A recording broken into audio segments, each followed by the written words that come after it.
Every game matters, whether it's a regular weekend match or a championship final.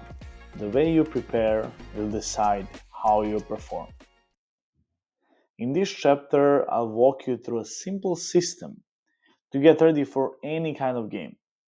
From the last few practices to what you eat, how you sleep, and how you get your mind really in the right place. So you can enter the pool feeling sharp, calm, and ready to compete. First of all, let's start with the practice the day before the game and the practice on the day of the game. And if you're preparing for the game the day before, it should never be something which is super hard.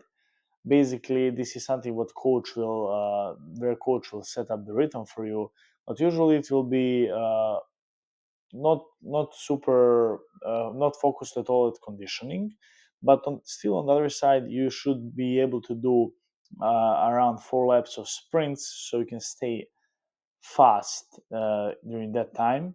Do a couple of passes and shots to stay accurate, and also light team drills to really reinforce positioning.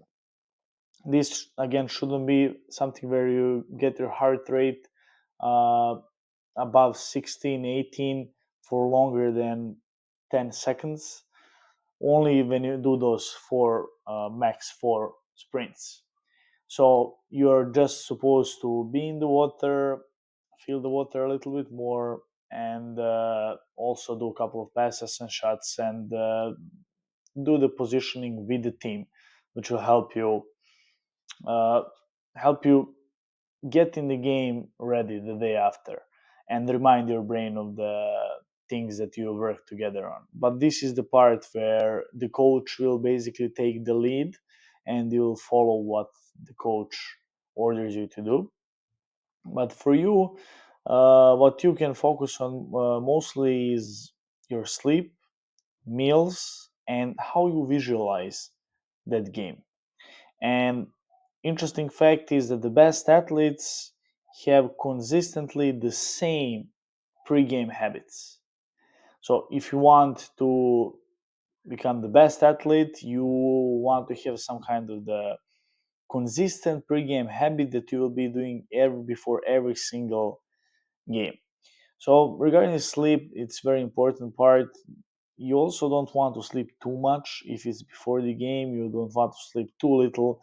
Some average is between 7 to 9 hours, but you need to understand your biorhythm, and you need to understand how many hours you need to sleep to be in the best shape. But it's between 7 and 9.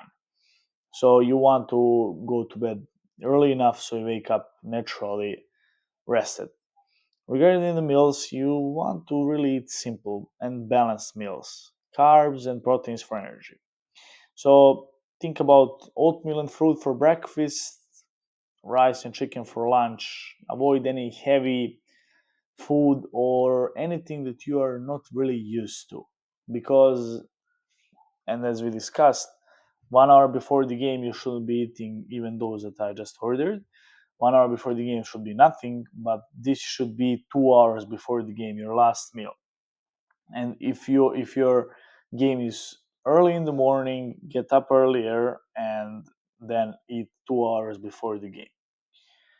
Regarding the visualization, in this part you want to understand yourself, and you want to spend a few minutes seeing yourself playing how you want yourself to play.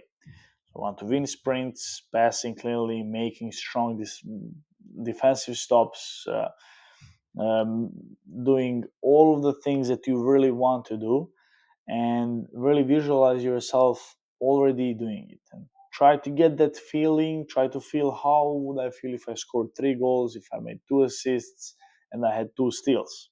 And really feel that. This will build your confidence, and it will help you to stay calm under the pressure. Next step is that it's normal to feel nervous before a game. It doesn't matter if it's a super important game or not important game, every single game is important for you. So you just put it that way. And the goal isn't to remove nerves, but the goal is to use them to work for us. Whenever you feel stage fright or any kind of nervousness, I want you to take a few deep breaths. Inhale for 4 seconds, hold for 2, exhale for 6. This will lower your heart rate and will really clear your head. So again, inhale for 4 seconds, hold your breath for 2 seconds, and exhale for 6. And stick to the same warm-up routine every single game. So find something that works for you, same stretches, same drills, same order. Because that familiarity will bring the calmness and let you focus on the game ahead. Because when you come to your pre-game habit, you did it so many times that it becomes your muscle memory and puts you in this calm state because you are actually in the control, because you know what you're doing. So any situation when we have those small wins, we want to use that because you feel comfortable when you know what you're doing. And if your pre-game routine is always the same, you will exactly know what you are doing in that situation, and that will really bring confidence for you. You want to, before the ref starts the game, you want to have one or two goals that you really can control. So don't make this too generalized, like I will play 100%. No. Make it better in a very specific way. I will hustle back on every counter attack. I will communicate loudly every single defensive play. So it's basically the way that you're trying to put this is that you control yourself in, for example, hustling back on every counter attack. So whenever you see counter attack, you need to hustle back 100%. So there is no option of you not doing it. And have those goals for yourself. On the other side, uh, from your journal, you should be seeing some of the things that you are supposed to do, what you're supposed to improve, and you want to also control those. So you want to set what you're trying to achieve out of this game, and then later you will be able to see if you did it or not. Preparation isn't just for big games, it's for every game. And what we're trying to do here is to build that consistency. Being consistent in the small things will bring you success. So we are not saying that we need to sit for hours and